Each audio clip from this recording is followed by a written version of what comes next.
ನಮಸ್ಕಾರ ಎಲ್ರಿಗೂ welcome to KPSC times. So ಇದು ಡೈಲಿ GK ಅಥವಾ ಪ್ರತಿದಿನ ಕ್ವಿಝು ಪಾರ್ಟ್ 2. ಪಾರ್ಟ್ 1 ನೋಡಿಲ್ಲ ಅಂತಂದರೆ ಅದನ್ನು ಕೂಡ ಒಂದ್ಸರಿ ನೋಡ್ಕೊಂಡಿರಿ. ಇದರಲ್ಲೂ ಕೂಡ ನಾವು 10 ಮೋಸ್ಟ್ ಇಂಪಾರ್ಟೆಂಟ್ ಕ್ವೆಶನ್ಸ್ ಡಿಸ್ಕಸ್ ಮಾಡ್ಕೊಳ್ಳೋಣ. ಜೊತೆಯಲ್ಲಿ ಅದಕ್ಕೆ ರಿಲೇಟೆಡ್ ಎಕ್ಸ್ಪ್ಲನೇಷನು ಕೂಡ ಡಿಸ್ಕಸ್ ಮಾಡ್ಕೊಳ್ಳೋಣ.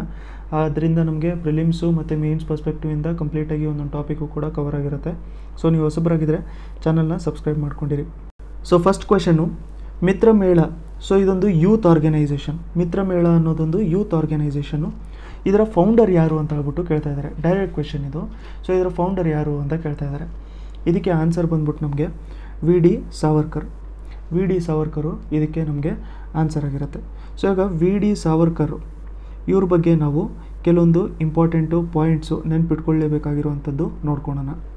ಫಸ್ಟು ನಾವು ನೋಡ್ಕೋಬೇಕು ಅಂತಂದರೆ, ಈ ಸ್ವದೇಶಿ ಅನ್ನೋದೊಂದು ಪ್ರಾಪಗೆಂಡ ಏನಿದೆಯಲ್ಲ, ಈ ಸ್ವದೇಶಿ ಅನ್ನೋದೊಂದು ಪ್ರಾಪಗೆಂಡನ ಜಾಸ್ತಿ ಪ್ರಮೋಟ್ ಮಾಡಿದ್ದೆ ನಮಗೆ VD ಸಾವರ್ಕರು. ಸೊ ಇದು ಐಡಿಯಾ ಆಫ್ ಸ್ವದೇಶಿ ಅನ್ನೋದು ಪ್ರಮೋಟ್ ಮಾಡಿದ್ದೆ VD ಸಾವರ್ಕರ್ ಅವರು. ಅಂತಂದರೆ ಫಾರಿನ್ ಗೂಡ್ಸ್ಗೆ ತುಂಬಾ ಅಗೇನ್ಸ್ಟ್ ಆಗಿದ್ರು ಅವರು. ಸೊ ಕೆಲವೊಂದು ಸರಿ ಏನು ಮಾಡ್ತಿದ್ರು ಅಂತಂದರೆ, ಎಲ್ಲ ಫಾರಿನ್ ಗೂಡ್ಸ್ನ ಅವರು ಬರ್ನು ಕೂಡ ಮಾಡಿಬಿಡ್ತೀವಿ, ಸುಟ್ಟಾಕ್ಬಿಡ್ತಿದ್ರು ಒಂದೊಂದು ಕಡೆ. ಸೊ ಅದಕ್ಕೆ ಸ್ವದೇಶಿ ಜಾಸ್ತಿ ಪ್ರಮೋಟ್ ಮಾಡಿ ಅಂತ ಹೇಳ್ಬಿಟ್ಟು ಅವರು ಅದನ್ನು ಯೂಸ್ ಮಾಡ್ಕೊತಾಯಿದ್ರು. ಈ ಮಿತ್ರಮೇಳ ಅನ್ನುವಂಥದ್ದೇನು? ಈ ಮಿತ್ರಮೇಳ ಅನ್ನುವಂಥದ್ದು ಇದೊಂದು ರೆವಲ್ಯೂಷನರಿ ಐಡಿಯಾಸು ಮತ್ತು ನೇಷನ್ ರಿಲೇಟೆಡ್ ಐಡಿಯಾಸು ಇಡಕ್ಕೋಸ್ಕರ ಇರೋವಂಥದ್ದೊಂದು ಪ್ಲ್ಯಾಟ್ಫಾರ್ಮ್ ಆಗಿತ್ತು. ಇದು ಯೂತ್ ಪ್ಲ್ಯಾಟ್ಫಾರ್ಮು. ಸೊ ಯೂತಲ್ಲಿ ನ್ಯಾಷನಲಿಸಮ್ನ ಪ್ರಮೋಟ್ ಮಾಡಬೇಕು, ಇನ್ನೂ ಸ್ವಲ್ಪ ಬಿಲ್ಡ್ ಮಾಡಬೇಕು ಅಂತ ಹೇಳ್ಬಿಟ್ಟು ತೊಗೊಂಬಂದಿದ್ದು ಇದು ಮಿತ್ರಮೇಳ ಅನ್ನೋದು. ಸೊ ಸ್ವದೇಶಿ ಅವರು ಜಾಸ್ತಿ ಪ್ರಮೋಟ್ ಮಾಡ್ಕೊತಾಯಿದ್ರು. 1905 ನಾವು ನೋಡ್ಕೋಬೇಕು ಅಂತಂದರೆ ಎಲ್ಲ ಫಾರಿನ್ ಗೂಡ್ಸು ಅವ್ರ ಹತ್ರ ಇರುವಂಥದ್ದು ಎಲ್ಲದೂ ಕೂಡ ಅದನ್ನು ದಶೇರಾ ಅಥವಾ ನಾವು ದಸರಾ ಏನು ಸೆಲೆಬ್ರೇಟ್ ಮಾಡ್ಕೊತೀವಿ ಅದರಲ್ಲಿ ಅವ್ರು ಅದನ್ನು ಸುಟ್ಟಾಕೋಗ್ಬಿಟ್ಟಿದ್ರು. Most important point VD Savarkar ಅವ್ರ ಬಗ್ಗೆ ಏನು ಅಂತಂದರೆ, ಇವರು cow worship. So cow worship, so ಇದು ಗೋ ಪೂಜಾನ ಏನು ಮಾಡ್ತಾ ಇರ್ತೀವಿ ನಾವು, ಸೊ ಅದನ್ನು ಅವರು ಆಪೋಸ್ ಮಾಡ್ತಾಯಿದ್ರು, ಅದನ್ನು ಡಿಸ್ಮಿಸ್ ಮಾಡ್ಕೊತಾಯಿದ್ರು. ಅದೊಂದು ಮೂಢನಂಬಿಕೆ ಅಂತ ಹೇಳ್ಬಿಟ್ಟು. ಅದಾದಮೇಲೆ ಬೇರೆ ಅಚೀವ್ಮೆಂಟ್ಸ್ನ ನಾವು ನೋಡ್ಕೋಬೇಕು ಅಂತಂದರೆ, ಇವ್ರು ನೋಡಿ ಹಿಂದೂ ಮಹಾಸಭಾ ಪ್ರೆಸಿಡೆಂಟ್ ಆಗಿದ್ದರು. ಇದು ಇಂಪಾರ್ಟೆಂಟ್ ಆಗುತ್ತೆ ನಮಗೆ. ಹಿಂದೂ ಮಹಾಸಭಾ ಪ್ರೆಸಿಡೆಂಟ್ ಆಗಿದ್ದರು. ಸೊ ಹಿಂದೂ ಮಹಾಸಭಾ ಪ್ರೆಸಿಡೆಂಟ್ ಆಗಿದ್ದರು. ಯಾವಾಗ ಅಂತಂದರೆ 1937ಇಂದ 1943ವರೆಗೂ ಕೂಡ ಇವರು ಹಿಂದೂ ಮಹಾಸಭಾದು ಪ್ರೆಸಿಡೆಂಟ್ ಆಗಿದ್ದರು. ಸೊ ಮಿತ್ರಮೇಳ ಬಿಟ್ಟು ಬೇರೆ ಯಾವುದು ಆರ್ಗನೈಸೇಷನ್ ಕಂಡುಹಿಡಿದಿದ್ರು ಅಂತಂದರೆ, ಇಂಪಾರ್ಟೆಂಟ್ ಇರುವಂಥದ್ದು ನಮಗೆ ಅಭಿನವ್ ಭಾರತ್ ಸೊಸೈಟಿ. ಅಭಿನವ್ ಭಾರತ್ ಸೊಸೈಟಿ, ಇದನ್ನು ಕೂಡ ನೋಟ್ ಮಾಡ್ಕೊಂಡಿರಿ, ತುಂಬ ಇಂಪಾರ್ಟೆಂಟ್ ಆಗುತ್ತೆ ಅಭಿನವ್ ಭಾರತ್ ಸೊಸೈಟಿ ಅಂತ. ಅದಾದಮೇಲೆ ಏನಾಗಿತ್ತು ಅಂತಂದರೆ 1939 ಎಷ್ಟೊಂದು ಕಾಂಗ್ರೆಸ್ ಮಿನಿಸ್ಟರ್ಸ್ಗಳು ರಿಸೈನ್ ಮಾಡಿಬಿಟ್ಟಿದ್ರು. ಸೊ ಎಷ್ಟೊಂದು ಕಾಂಗ್ರೆಸ್ ಮಿನಿಸ್ಟರ್ಸ್ಗಳು ರಿಸೈನ್ ಮಾಡಿದಾಗ ಈ ಹಿಂದೂ ಮಹಾಸಭಾ ಲೀಡರ್ಶಿಪ್ನ ತೊಗೊಂಡ್ಬಿಟ್ಟು ಇವ್ರೇನು ಮಾಡಿದ್ರು ಅಂತಂದರೆ, ಮುಸ್ಲಿಂ ಲೀಗ್ ಜೊತೆ ಸೇರಿಕೊಂಡು ಒಂದು ಗೌರ್ಮೆಂಟ್ನ ಫಾರ್ಮ್ ಮಾಡ್ಕೊಂಡಿದ್ರು. ನೋಡಿ, ಹಿಂದೂ ಮಹಾಸಭಾ ಹಿಂದುತ್ವನ ಪ್ರಮೋಟ್ ಮಾಡ್ಕೊತಾ ಇತ್ತದು. ಸೊ ಹಿಂದುತ್ವನ ಪ್ರಮೋಟ್ ಮಾಡ್ಕೊತಾ ಇದ್ರೂ ಕೂಡ ಜನರಿಗೋಸ್ಕರ ಅಂತ ಏನು ಮಾಡಿದರು ಅಂತಂದರೆ, ಇವರು ಮುಸ್ಲಿಂ ಲೀಗ್ ಅವ್ರ ಜೊತೆಗೆ ಕೋಆಪ್ರೇಟ್ ಮಾಡಿಕೊಂಡು ಅವ್ರ ಜೊತೆನೇ ಗೌರ್ಮೆಂಟ್ನ ಫಾರ್ಮ್ ಮಾಡಿದರು. ಎಲ್ಲಿ ಅಂತಂದರೆ ಸಿಂಧ್ ಪ್ರಾವಿನ್ಸಲ್ಲಿ, ಬಂಗಾಲ್ ಪ್ರಾವಿನ್ಸಲ್ಲಿ, ಅದಾದಮೇಲೆ ನಾರ್ತ್ ವೆಸ್ಟ್ ಫ್ರಂಟಿಯರ್ ಪ್ರಾವಿನ್ಸು, ಅಲ್ಲಿ ಎಲ್ಲದೂ ಇದು ಪ್ರಮೋಟ್ ಮಾಡ್ಕೊಂಡಿದ್ರು. ಅದಾದಮೇಲೆ ನಾವು ನೆಕ್ಸ್ಟ್ ನೋಡ್ಕೋಬೇಕು ಅಂತಂದರೆ free India society. Free India society. So ಏನೇನು ಅವರು ಕಂಡುಹಿಡಿದಿದ್ದು ಅಂತಂದರೆ, ಕಂಡುಹಿಡಿದಿದ್ರು ಅವರು ಅಂತಂದರೆ Abhinav Bharat society, free India society, ಅದಾದಮೇಲೆ ಮಿತ್ರಮೇಳ. ಮತ್ತು ಮೋಸ್ಟ್ ಇಂಪಾರ್ಟೆಂಟು VD ಸಾವರ್ಕರ್ ಅವ್ರ ಬಗ್ಗೆ ಕೇಳುವಂಥದ್ದು ಕ್ವೆಶನ್ ಅಂತಂದರೆ, ಅವರು ಬರೆದಿರುವಂಥ ಬುಕ್ಕು. ಇದನ್ನು ಡೈರೆಕ್ಟಾಗಿ ಕೇಳಿರ್ತಾರೆ. ಇದು ಆನ್ಸರ್ ಬಂದ್ಬಿಟ್ಟು ನಮಗೆ history of war of Indian independence. History of war of Indian independence. So ಇದೇನು ರಿವೋಲ್ಟ್ ಆಫ್ 1857 ನಡೆದಿತ್ತಲ್ಲ, ಅದ್ರ ಮೇಲೆ ಬರೆದಿರುವಂಥ ಬುಕ್ ಇದು. So history of war of Indian independence. So ಇವರೊಬ್ಬರು ರಿಫಾರ್ಮರ್ ಅಂತ ನಿಮ್ಗೆ ನೆನಪಿರುತ್ತೆ. ಅದ್ರ ಜೊತೆಗೆ ಸ್ವದೇಶಿ ಪ್ರಮೋಟ್ ಮಾಡ್ತಾಯಿದ್ರು. ಕೌ ವರ್ಷಿಪ್ಪು ಅಗೇನ್ಸ್ಟು ಡಿಸ್ಮಿಸ್ ಮಾಡಿದರು ಕೌ ವರ್ಷಿಪ್ನ. ಹಿಂದೂ ಮಹಾಸಭಾ ಪ್ರೆಸಿಡೆಂಟ್ ಆಗಿದ್ರು 37ಇಂದ 43ವರೆಗೂ. Abhinav Bharat society, Mitramela, free India society. ಅದಾದಮೇಲೆ ಬುಕ್ಕು ಬರೆದಿದ್ದು ಯಾವುದು ಅಂತಂದರೆ ಅವರು history of war of Indian independence. Next Veer Savarkar ಅಥವಾ VD ಸಾವರ್ಕರ್ ಅವ್ರನ್ನ ಕಮೆಮೊರೇಟ್ ಮಾಡ್ಕೋಬೇಕು, ಅವ್ರನ್ನ ನೆನಪಲ್ಲಿ ಇಟ್ಕೋಬೇಕು ಅಂತ ಹೇಳ್ಬಿಟ್ಟು, ಆನರ್ ಮಾಡ್ಕೋಬೇಕು ಅಂತ ಹೇಳಿ ಯಾವ ಇಂಟರ್ನ್ಯಾಷನಲ್ ಏರ್ಪೋರ್ಟಿಗೆ ಅವರ ಹೆಸರನ್ನ ಇಟ್ಟಿದ್ದಾರೆ ಅಂತ ಕೇಳ್ತಾ ಇದ್ದಾರೆ. ಪೋರ್ಟ್ ಬ್ಲೇರಾ, ಭೋಪಾಲ, ಐಜ್ವಾಲಾ, ಗ್ಯಾಂಗ್ಟಾಕ. ಇದಕ್ಕೆ ಆನ್ಸರ್ ನೋಡಿ ಪೋರ್ಟ್ ಬ್ಲೇರ್ ಆಗಿರುತ್ತೆ. ಪೋರ್ಟ್ ಬ್ಲೇರ್ ಅಂಡಮಾನ್ ಆ್ಯಂಡ್ ನಿಕೋಬಾರಿನ ಕ್ಯಾಪಿಟಲ್ ಇದೆಯಲ್ಲ ಪೋರ್ಟ್ ಬ್ಲೇರು, ಇದಕ್ಕೆ ಅವರ ಹೆಸರನ್ನ ಇಟ್ಟಿದ್ರು. ಯಾವಾಗ ಅಂತಂದರೆ 2002ಅಲ್ಲಿ ಸೊ ಎಲ್ಲ ಇಂಟರ್ನ್ಯಾಷನಲ್ ಏರ್ಪೋರ್ಟ್ಸ್ಗಳೆಲ್ಲ ಏನಿದ್ದಾವೆ ಅವುಗಳಿಗೆ ಯಾವ ಥರದ ಹೆಸರಿದೆ. ಎಕ್ಸಾಂಪಲ್ ಇವಾಗ ಬೆಂಗಳೂರು ಏರ್ಪೋರ್ಟಿಗೆ ಕೆಂಪೇಗೌಡ ಇಂಟರ್ನ್ಯಾಷನಲ್ ಏರ್ಪೋರ್ಟ್ ಅಂತ ಕರಿತೀವಿ ನಾವು. ಕೆಂಪೇಗೌಡ ಅಂತ ಹೇಳ್ಬಿಟ್ಟು ಹೆಸರಿದೆ. ಅದು ಸೌತ್ ಇಂಡಿಯನ್ಸಿಗೆ ಗೊತ್ತಿರುತ್ತೆ, ಬಟ್ ನಾರ್ತ್ ಇಂಡಿಯನ್ಸಿಗೆ ಸೌತ್ ಇಂಡಿಯನ್ ಏರ್ಪೋರ್ಟ್ಸ್ ಹೆಸರುಗಳು ಅಷ್ಟೊಂದು ಈಸಿಯಾಗಿ ಗೊತ್ತಿರಲ್ಲ. ಅದೇ ಥರ ನಮಗೂ ಕೂಡ ನಾರ್ತ್ ಇಂದು ಏರ್ಪೋರ್ಟ್ಸ್ಗಳ ಹೆಸರು ಅಷ್ಟೊಂದು ಈಸಿಯಾಗಿ ಗೊತ್ತಿರಲ್ಲ. ಅದಕ್ಕೋಸ್ಕರ ನಾನು ಸಪ್ರೇಟಾಗಿ ಒಂದು ವಿಡಿಯೋ ಮಾಡಿರ್ತೀನಿ, ಜೊತೆಗೆ ವೆಬ್ಸೈಟಲ್ಲೂ ಕೂಡ ಅಪ್ಡೇಟ್ ಮಾಡಿರ್ತೀನಿ. ಅಲ್ಲಿಂದನೂ ಕೂಡ ನೀವು ಒಂದೊಂದ್ಸರಿ ರಿವಿಷನ್ ಮಾಡ್ಕೊಂಡಿರ್ಬೋದು. ಸದ್ಯಕ್ಕೆ ವೀರ್ ಸಾವರ್ಕರ್ ಇಂಟರ್ನ್ಯಾಷನಲ್ ಏರ್ಪೋರ್ಟ್ ಅನ್ನೋದು ಪೋರ್ಟ್ ಬ್ಲೇರ್ದು. ನೆಕ್ಸ್ಟು ಮೇರಾ ಪಾನಿ ಮೇರಿ ವಿರಾಸತ್ ಸೊ ಮೇರಾ ಪಾನಿ ಮೇರಿ ವಿರಾಸತ್ ಅನ್ನೋದೊಂದು ಸ್ಕೀಮ್ನ ರೀಸೆಂಟಾಗಿ ಲಾಂಚ್ ಮಾಡಿದರು. ಇದು ಯಾವ ಸ್ಟೇಟ್ ಲಾಂಚ್ ಮಾಡಿದೆ ಅಂತ ಕೇಳ್ತಾ ಇದ್ದಾರೆ. ಸೊ ಮೇರಾ ಪಾನಿ ಮೇರಿ ವಿರಾಸತ್ ಇದನ್ನು ಲಾಂಚ್ ಮಾಡಿದ್ದು ಜಾರ್ಖಂಡ್ ಅಲ್ಲ, ಹರಿಯಾಣ. ಸೊ ಹರಿಯಾಣ ಇದನ್ನು ಲಾಂಚ್ ಮಾಡಿದ್ದು. ಮೇರಾ ಪಾನಿ ಮೇರಿ ವಿರಾಸತ್ ಇದರ ಬಗ್ಗೆ ನಾವು ಅರ್ಥ ಮಾಡ್ಕೋಬೇಕು ಅಂತಂದರೆ ಸ್ವಲ್ಪ ಜಾಗ್ರಫಿನ ನಾವು ನೋಡ್ಕೊಳ್ಳೋಣ. ಸೊ ಮ್ಯಾಪಲ್ಲಿ ಒಂದ್ಸರಿ ನಾವು ನೋಡ್ಕೋಬೇಕು ಅಂತಂದರೆ ಇಲ್ಲಿ ನೋಡಿ, ಗ್ರೀನ್ ಕಲರಲ್ಲಿ ನಿಮ್ಗೇನು ಕಾಣ್ತಾ ಇದೆಯಲ್ಲ, ಇದೆಲ್ಲದೂ ಕೂಡ ನಾರ್ದರ್ನ್ ಪ್ಲೇನಲ್ಲಿ ಬರುವಂಥದ್ದು. ಸೊ ಗ್ರೀನ್ ಕಲರಲ್ಲಿ ಇರೋವಂಥ ರೀಜನ್ಸು ನಮಗೆ ನಾರ್ದರ್ನ್ ಪ್ಲೇನಲ್ಲಿ ಬರ್ತಾ ಇರುತ್ತೆ. ಸೊ ಈ ಪ್ಲೇನ್ ಯಾಕೆ ಇಂಪಾರ್ಟೆಂಟು ಅಂತಂದರೆ ಇಲ್ಲಿ ನೋಡಿ, ಗಂಗಾ ಇದರಿಂದನೇ ಫ್ಲೋ ಆಗ್ತಾ ಇರುತ್ತೆ ತುಂಬ ಜಾಸ್ತಿ. ಗಂಗಾ ಇಲ್ಲಿಂದನೇ ಫ್ಲೋ ಆಗಿಬಿಟ್ಟು ಅದಾದಮೇಲೆ ಇಲ್ಲಿ ಇಲ್ಲೇನು ಸುಂದರ್ಬನ್ಸ್ ಇದೆಯಲ್ಲ, ಅದರಲ್ಲಿ ಮೌತ್ ಆಫ್ ಗಂಗಾ ಅಲ್ಲಿದೆ. ಸೊ ಅದಕ್ಕೆ ಇಲ್ಲಿ ಕಂಟಿನ್ಯೂಸ್ ನೀರು ಫ್ಲೋ ಇರೋದ್ರಿಂದ ಈ ಪ್ಲೇನ್ಸ್ಗಳೆಲ್ಲದೂ ಕೂಡ ಏನಾಗುತ್ತೆ ಅಂತಂದರೆ ತುಂಬಾ ಜಾಸ್ತಿ ಫರ್ಟೈಲ್ ಇರುತ್ತೆ. ತುಂಬಾ ಜಾಸ್ತಿ ಫರ್ಟೈಲ್ ಅಂತಂದರೆ ಏನು, ತುಂಬ ಚೆನ್ನಾಗಿ ಏನಿದ್ರೂ ಕೂಡ ಗ್ರೋ ಆಗುತ್ತೆ. ನೀರು ಜಾಸ್ತಿ ಕಂಟಿನ್ಯೂಸ್ ಆಗಿರೋದ್ರಿಂದ, ಯಾಕಂತಂದರೆ ಇಲ್ಲಿ ಹಿಮಾಲಯ ರೀಜನು ಕೂಡ ಇದೆ ನಮಗೆ. ಸೊ ಹಿಮಾಲಯ ರೀಜನ್ ಇರೋದ್ರಿಂದ ನೀರಿನ ಕೊರತೆ ಏನಿರಲ್ಲ. ಅದೇ ಸೌತ್ ಇಂಡಿಯಾದಲ್ಲಾಗಿದ್ದರೆ ಹಿಮಾಲಯ ರೀಜನ್ ಆ ಥರದ್ದು ಯಾವುದು ಗ್ಲೇಷಿಯರು ಅಂತಂದರೆ ಐಸಿಂದ ಬರುವಂಥದ್ದು ನೀರು ನಮ್ಗೆ ಯಾವುದೂ ಇಲ್ಲ. ನಮಗೆ ಬರುವಂಥದ್ದು ಬರೀ ಮಳೆ ನೀರಷ್ಟೇ ಆಗಿರುತ್ತೆ. ಬಟ್ ಇಲ್ಲಿ ಮಳೆ ನೀರು ಕೂಡ ಬರುತ್ತೆ, ಜೊತೆಗೆ ಐಸಿಂದನೂ ಕೂಡ ನೀರು ಬರ್ತಾ ಇರುತ್ತೆ. ಸೊ ಅದಕ್ಕೆ ಈ ಪ್ಲೇನು ತುಂಬಾ ಇಂಪಾರ್ಟೆಂಟು.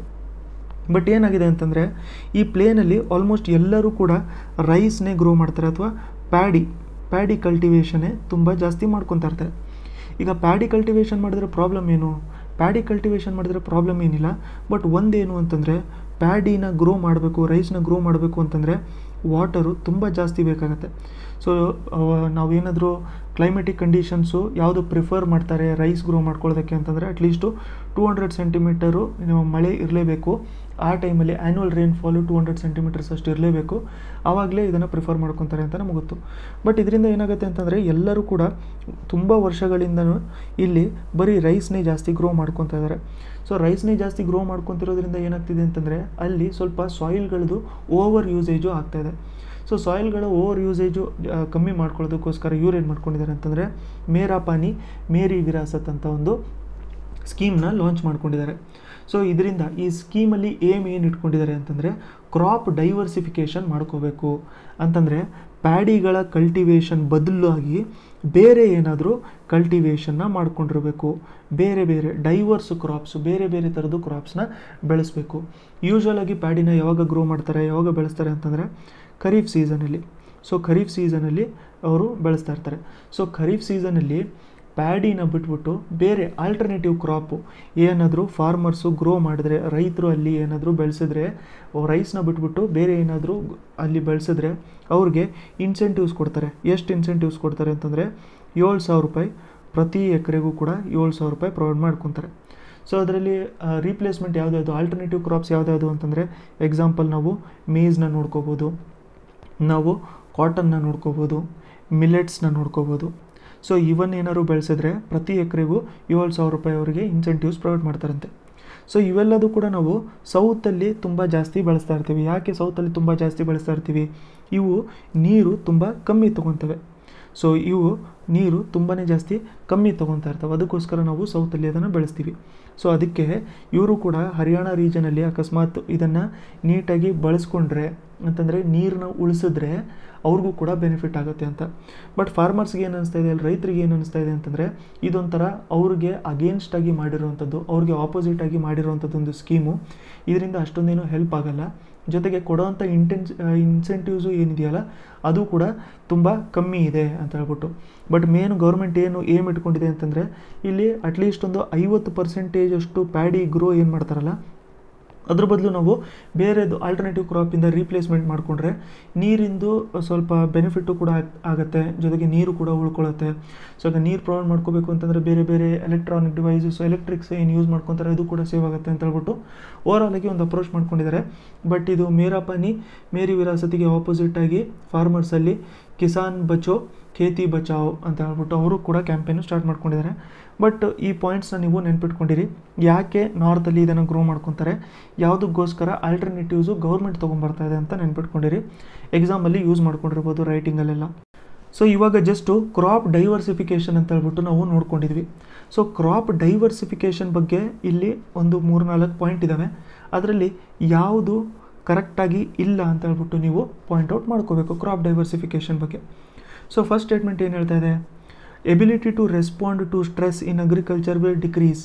ಸೊ ಸ್ಟ್ರೆಸ್ ಏನಾದರೂ ಜಾಸ್ತಿ ಆದರೆ ಅಗ್ರಿಕಲ್ಚರಲ್ಲಿ ಅದನ್ನು ಕಮ್ಮಿ ಮಾಡತ್ತಂತೆ, ಅಂತಂದರೆ ಅದಕ್ಕೆ ಇರೋವಂಥ ಎಬಿಲಿಟಿನ ಕಮ್ಮಿ ಮಾಡತ್ತಂತೆ.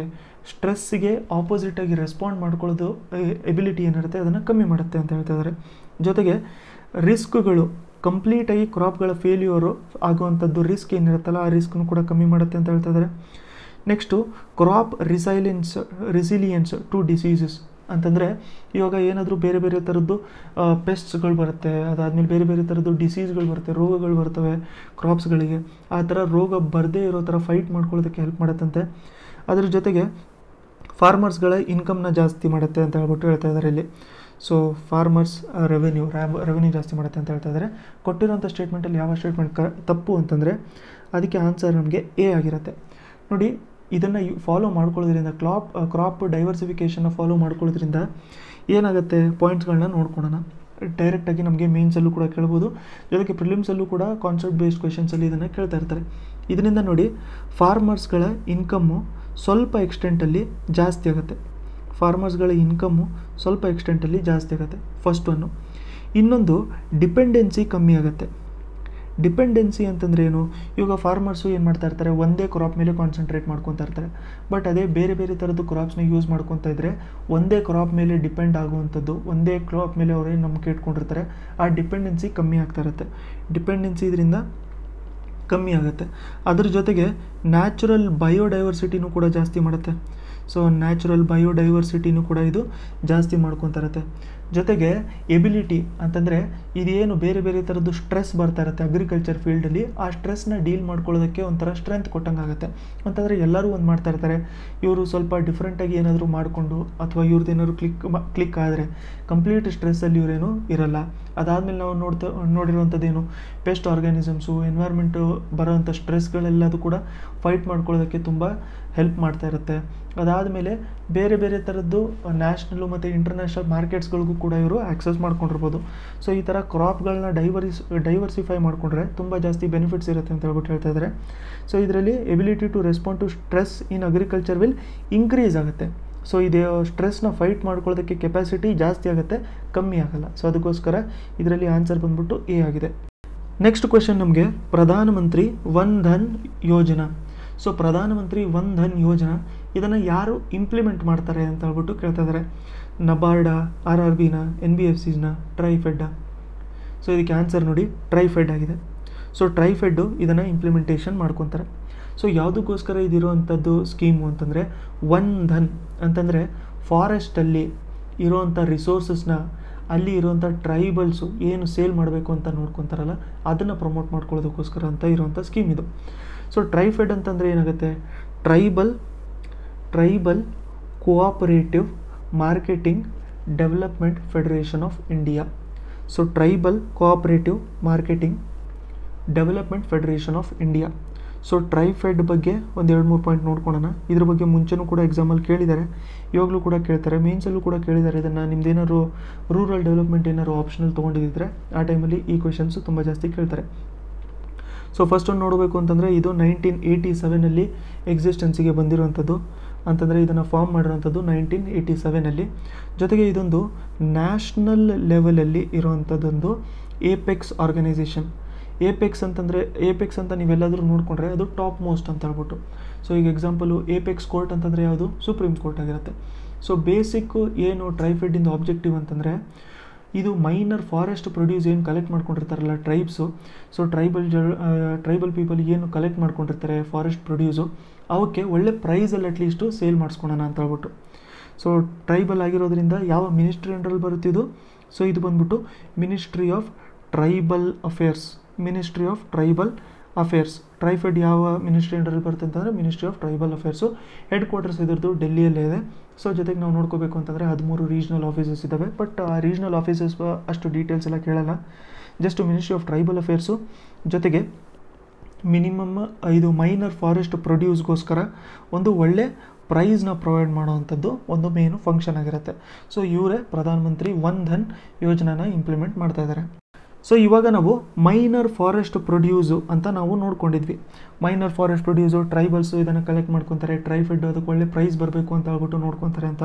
ಸೊ ಮೈನರ್ ಫಾರೆಸ್ಟ್ ಪ್ರೊಡ್ಯೂಸಲ್ಲಿ ಯಾವ್ಯಾವ ಪ್ರಾಡಕ್ಟ್ಸ್ ಬರುತ್ತೆ, ಸೊ ಏನೇನು ಬರುತ್ತೆ ಮೈನರ್ ಫಾರೆಸ್ಟ್ ಪ್ರೊಡ್ಯೂಸಲ್ಲಿ, ಅದರಲ್ಲಿ ಯಾವುದು ಇದರಲ್ಲಿ ಬರಲ್ಲ ಅಂತ ನೀವು ನೋಡ್ಕೋಬೇಕಾಗತ್ತೆ. Which among the following is not a minor forest produce, ಯಾವುದು ಅಲ್ಲ. ಬಂಬೂನ, ಟಿಂಬರ, ಕೇನ್ಸ, ಮೆಡಿಸಿನಲ್ ಪ್ಲಾಂಟ್ಸ. ನೋಡಿ ಮೆಡಿಸಿನಲ್ ಪ್ಲಾಂಟ್ಸ್ ಅಲ್ಲ, ಇದರಲ್ಲಿ ಆನ್ಸರ್ ಬಂದ್ಬಿಟ್ಟು ಟಿಂಬರ್ ಆಗುತ್ತೆ. ಯಾಕೆ ಅಂತಂದರೆ ಇದನ್ನು ಡಿಫೈನ್ ಮಾಡ್ಕೊಂಡಿದ್ದಾರೆ. ಒಂದು ಸೆಕ್ಷನ್ ಇದೆ, ಸೆಕ್ಷನ್ 2 ಸಬ್ ಸೆಕ್ಷನ್ ಐ ಅಂತ. ಸೊ ಸೆಕ್ಷನ್ 2I, ಸೆಕ್ಷನ್ 2Iಯಲ್ಲಿ ಡಿಫೈನ್ ಮಾಡೋ ಥರ ಯಾವುದ್ರಲ್ಲಿ ಬರುತ್ತೆ ಈ ಸೆಕ್ಷನ್ನು ಅಂತಂದರೆ ಇದು forest rights act. Forest rights ಆ್ಯಕ್ಟಲ್ಲಿ ಇದನ್ನು ಡಿಫೈನ್ ಮಾಡ್ಕೊಂಡಿದ್ದಾರೆ. ಇದರಲ್ಲಿ ಹೇಳುವಂಥದ್ದೇ ಏನು ಅಂತಂದರೆ non timber forest produce. Non timber forest produce ಏನಿರುತ್ತೆ ಅದನ್ನು ಇವರು ಮೈನರ್ ಫಾರೆಸ್ಟ್ ಪ್ರೊಡ್ಯೂಸ್ ಅಂತ ಹೇಳ್ಬಿಟ್ಟು ಕರೀತಾರೆ. ಯಾಕಂತಂದರೆ ಟಿಂಬರಿಂದು ವ್ಯಾಲ್ಯೂ ತುಂಬ ಜಾಸ್ತಿ, ಹಾಗಂತ ಟಿಂಬರ್ನ ಕಟ್ ಮಾಡ್ಕೊಂಡು ಬಂದ್ಬಿಟ್ಟು ಅದನ್ನು ಸೇಲ್ ಮಾಡಿದ್ರೆ ಅದನ್ನು ಫಾರೆಸ್ಟ್ ಪ್ರೊಡ್ಯೂಸ್ ಅಂತ ಹೇಳೋಕ್ಕೆ ಆಗಲ್ಲ. ಅದಕ್ಕೋಸ್ಕರ ಟಿಂಬರ್ನ ಇವರು ಕಟ್ ಮಾಡ್ಕೊಳ್ಳೋ ಥರ ಇಲ್ಲ, ಪರ್ಮಿಷನ್ ಇರಬೇಕಾಗತ್ತೆ ಅದಕ್ಕೋಸ್ಕರ. ಸೊ ನಾನ್ ಟಿಂಬರ್ ಫಾರೆಸ್ಟ್ ಪ್ರೊಡ್ಯೂಸು ಪ್ಲ್ಯಾಂಟ್ ಒರಿಜಿನಿಂದೇ ಆಗಿರಬೇಕು. ಎಕ್ಸಾಂಪಲ್ ನಾವು ನೋಡ್ಕೋಬೇಕು ಅಂತಂದರೆ ಬಂಬೂ ಆಗಿರುತ್ತೆ, ಅದಾದಮೇಲೆ ಬ್ರಷ್ ವುಡ್ಡು, ಸ್ಟಂಪ್ಸು, ಕೇನ್ಸು, ಕುಕೂನು, ಹನಿ, ವ್ಯಾಕ್ಸು. ಸೊ ಮೆಡಿಸಿನಲ್ ಪ್ಲಾಂಟ್ಸು ಕೂಡ ಇದರಲ್ಲಿ ಇನ್ಕ್ಲೂಡ್ ಮಾಡ್ಕೊಂಡಿದ್ದಾರೆ. ಇವೆಲ್ಲದೂ ಕೂಡ ಏನಾಗಿರುತ್ತೆ ಅಂತಂದರೆ ಮೈನರ್ ಫಾರೆಸ್ಟ್ ಪ್ರೊಡ್ಯೂಸ್ ಆಗಿರುತ್ತೆ. ತುಂಬ ಇಂಪಾರ್ಟೆಂಟು, ಎನ್ವೈರ್ಮೆಂಟ್ ಸೆಕ್ಷನಲ್ಲಿ ಕೇಳ್ತಾ ಇರ್ತಾರೆ, ಒಂದ್ಸರಿ ನೆನ್ಪಿಟ್ಕೊಂಡಿರಿ. ನೆಕ್ಸ್ಟು ನಾವೊಂದು ಪಾಲಿಟಿ ರಿಲೇಟೆಡ್ ಕ್ವೆಶನ್ನ ನಾವು ನೋಡ್ಕೊಳ್ಳೋಣ. So schedule of Indian constitution which deals with scheduled areas and scheduled tribes. So ಟೋಟಲಾಗಿ ನಾವು ನೋಡ್ಕೋಬೇಕು ಅಂತಂದರೆ 12 ಶೆಡ್ಯೂಲ್ಗಳಿದ್ದಾವಲ್ಲ.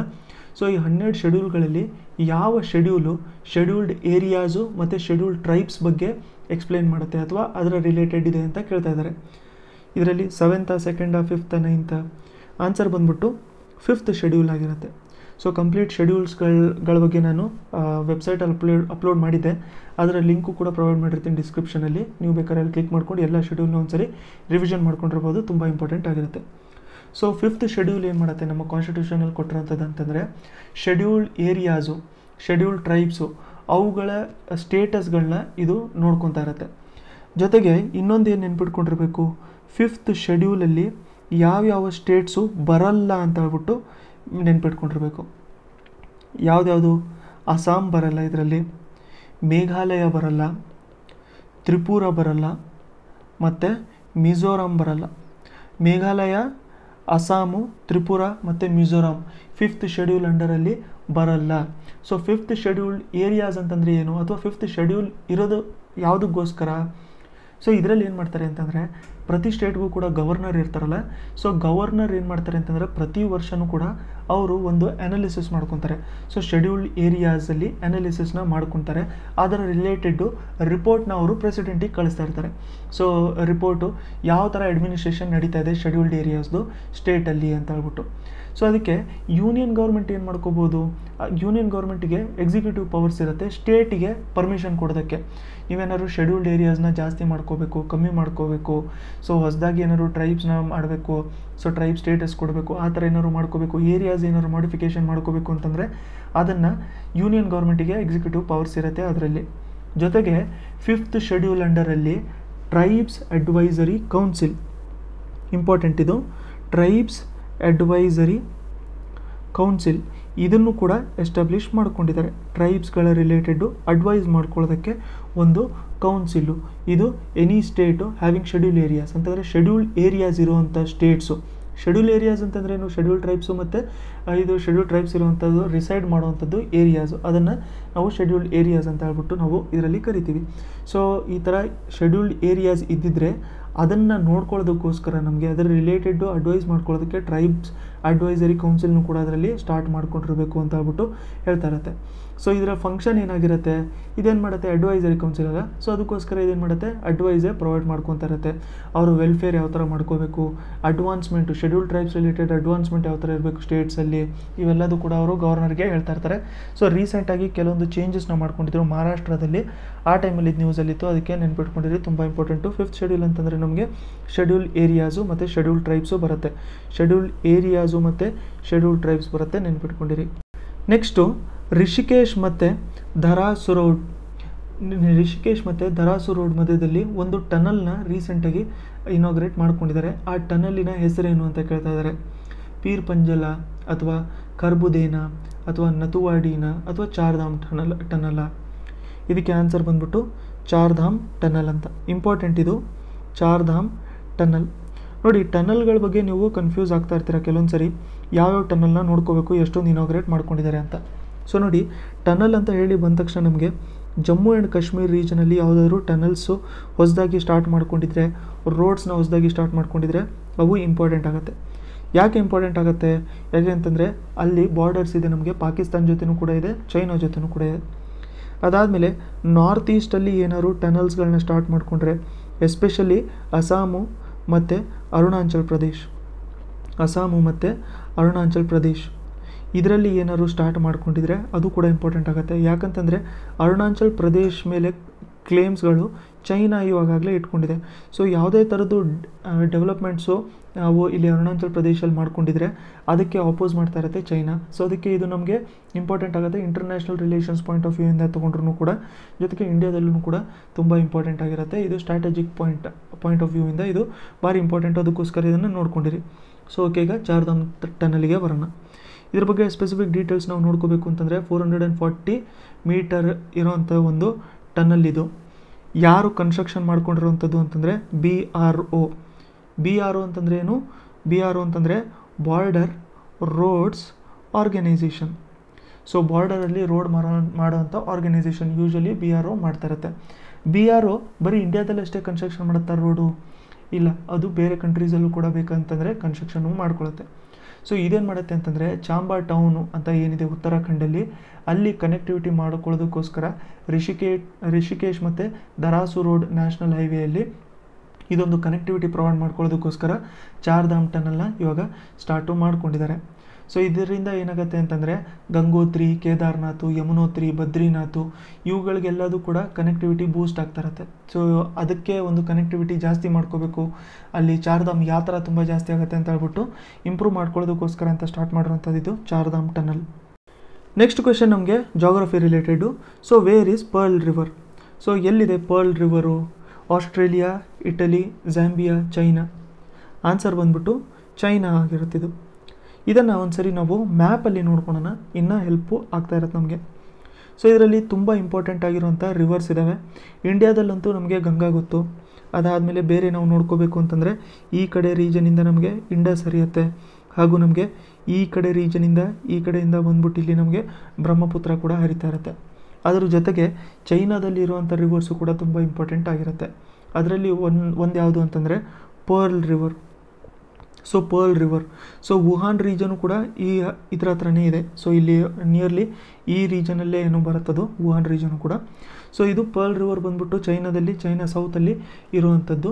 ಸೊ ಇದನ್ನು ಚೈನಾದಲ್ಲಿ ಝೂಜಿಯಾನ್ ಅಂತಲೂ ಕೂಡ ಕರೀತಾರೆ. ಏನಂತ ಕರೀತಾರೆ ಅದನ್ನು ಅಂತಂದರೆ, ಒಂದು ನಿಮಿಷ, ಝೂಜಿಯಾಂಗ್ ಅದನ್ನು ಅವರು ಪ್ರೊನೌನ್ಸ್ ಮಾಡುವಂಥದ್ದು ಅದನ್ನು ಶೂ ಕಿಯಾಂಗ್ ಅಂತ ಏನೋ ಹೇಳ್ತಾರೆ ಅವರು. ಸೊ ಅದೇನು ಅಷ್ಟೊಂದು ಇಂಪಾರ್ಟೆಂಟ್ ಆಗಲ್ಲ, ಬಟ್ ಇದಕ್ಕೆ ಇನ್ನೊಂದು ಮೋಸ್ಟ್ ಇಂಪಾರ್ಟೆಂಟ್ ಹೆಸರಿದೆ. ಆ ಹೆಸರು ನಮಗೆ ಇಂಪಾರ್ಟೆಂಟ್ ಆಗಿರುತ್ತೆ. ಅದು ಬಂದ್ಬಿಟ್ಟು ನಮಗೆ ಎಕ್ಸಾಮಲ್ಲೂ ಕೂಡ ಕೇಳಿರ್ತಾರಲ್ಲ. ಸೊ ಕ್ಯಾಂಟೋನ್ ರಿವರ್ ಅಂದ್ರೂ ಕೂಡ ನಮಗೆ ಪರ್ಲ್ ರಿವರೇ ಆಗಿರುತ್ತೆ. ಝೂಜಿಯಾನ್ ಅಂತಂದ್ರೂ ಕೂಡ ನಮಗೆ ಪರ್ಲ್ ರಿವರೇ ಆಗಿರುತ್ತೆ. ನೆಕ್ಸ್ಟ್ ಕ್ವೆಶನ್ ಬಂದ್ಬಿಟ್ಟು IOA ಬಗ್ಗೆ ಇದೆ. IOA ಅಂತಂದ್ರೇನು? Indian Olympic association. ತುಂಬ ಇಂಪಾರ್ಟೆಂಟ್ ಇದು. ಸ್ಪೋರ್ಟ್ಸ್ ಕ್ಯಾಟಗರಿಯಲ್ಲಿ ಕೇಳೋವಂಥದ್ದು ಕ್ವೆಶನ್ಸ್ ತುಂಬ ಕಮ್ಮಿ ಇರುತ್ತೆ, ಬಟ್ ಕೇಳಿದ್ರೆ IOA ಬಗ್ಗೆ ತುಂಬ ಜಾಸ್ತಿ ಕೇಳಿರ್ತಾರೆ. ಮುಂಚೆನೂ ಕೂಡ ಕೇಳಿದ್ದಾರೆ, ಮುಂದೆನೂ ಕೂಡ ಕೇಳ್ತಾ ಇರ್ತಾರೆ. ಅದ್ರ ಜೊತೆಗೆ ಏಷ್ಯನ್ ಗೇಮ್ಸ್ ಆಗಿರ್ಬೋದು, ಕಾಮನ್ವೆಲ್ತ್ ಗೇಮ್ಸ್ ಆಗಿರ್ಬೋದು, ಈ ಗೇಮ್ಸ್ ಎಲ್ಲದೂ ಕೂಡ ತುಂಬ ಇಂಪಾರ್ಟೆಂಟ್ ಆಗಿರುತ್ತೆ. ಅದರ ರಿಲೇಟೆಡ್ ಕ್ವೆಶನ್ಸ್ ಕೇಳ್ತಾರೆ. ಅಕಸ್ಮಾತ್ ಸ್ಪೋರ್ಟ್ಸ್ ಸೆಕ್ಷನ್ ಏನಾದ್ರು ಇಂಪಾರ್ಟೆಂಟ್ ಇದ್ದರೆ ನಿಮ್ಮ ಎಕ್ಸಾಮಲ್ಲಿ. ಸೊ IOA ಇದೊಂದು ಗವರ್ನಿಂಗ್ ಬಾಡಿ ಅಂತೆ ಒಲಿಂಪಿಕ್ಸ್ ಬಗ್ಗೆ. ಅದಾದಮೇಲೆ ಇದು ಕಾಮನ್ವೆಲ್ತ್ ಗೇಮ್ಸ್ನೂ ಕೂಡ ಇಂಡಿಯಾದಲ್ಲಿ ಗವರ್ನ್ ಮಾಡುತ್ತೆ ಅಂತ ಹೇಳ್ತಾ ಇದ್ದಾರೆ. ಸೊ ಕೊಟ್ಟಿರೋಂಥ ಸ್ಟೇಟ್ಮೆಂಟಲ್ಲಿ ಯಾವ್ಯಾವ ಸ್ಟೇಟ್ಮೆಂಟ್ ಕರೆಕ್ಟು ಅಥವಾ ಯಾವ ಸ್ಟೇಟ್ಮೆಂಟ್ ಕರೆಕ್ಟು ಅಂತ ನಾವು ನೋಡ್ಕೋಬೇಕು ಅಂತಂದರೆ ಆನ್ಸರು ಸಿ ಆಗಿರುತ್ತೆ. ಸೊ ಕೊಟ್ಟಿರುವಂಥದ್ದು ಎಲ್ಲದೂ ಕೂಡ ಕರೆಕ್ಟು.